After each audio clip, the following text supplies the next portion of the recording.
ফেসবুকের মাধ্যমে dreamers academy খুঁজে পাই এবং আমার সবচেয়ে বেশি ভালো লেগেছে যে ও যখন ক্লাস করে ও এত বেশি এটার মধ্যে ইনভলভ হয়ে যায় এবং আমি ওর চেঞ্জটা লক্ষ্য করতে পারি। ঠিক ৫-৬ মাসের মধ্যে ওর মধ্যে একটা ডাম্পনেস ছিল, একটা অন্যরকম ফিলিংস ছিল, ওই জড়তাটা ওর কেটে যায়।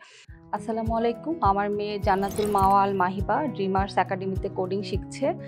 তো এই কোডিং শেখানোর ভাবনাটা যেখান থেকে এসেছে, আমি নিজে পেশায় একজন ডক্টর। তো আমি এমবিবিএস পাস করার পর আমি নিজেই স্ট্যাটা শিখেছি, পাইথন শিখেছি। কারণ আমি রিসার্চের কাজ করতে গিয়ে দেখলাম যে আমার কিছু কোডিং জানা দরকার, অ্যানালাইসিস করা দরকার। তো সেখানে যখন ওই ফিল্ডে কাজ করতে যাই, গিয়ে দেখি যে এখন হচ্ছে আর্টিফিশিয়াল ইন্টেলিজেন্স, তারপর হচ্ছে fourth industrial revolution, machine learning, এই জিনিসগুলো যুগের সাথে তাল মিলিয়ে এগিয়ে যাচ্ছে এবং বাংলাদেশেও তার বাইরে নয়।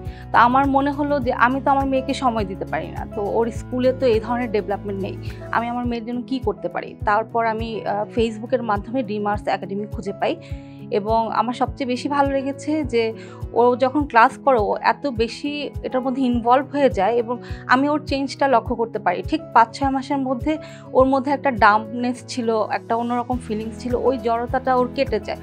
ও অনেক ধরনের চিন্তা করে, ও অনেক ধরনের প্রজেক্ট বানানোর চেষ্টা করে নিজদের হেল্প নিয়ে। ড্রিমার্স একাডেমিকে থ্যাংক ইউ এবং এখানকার ইনস্ট্রাক্টরদেরকে থ্যাংক ইউ। ওনারা এরকম একটা সুযোগ তৈরি করে দিয়েছেন আমাদের বাচ্চাদেরকে আপডেট করার জন্য।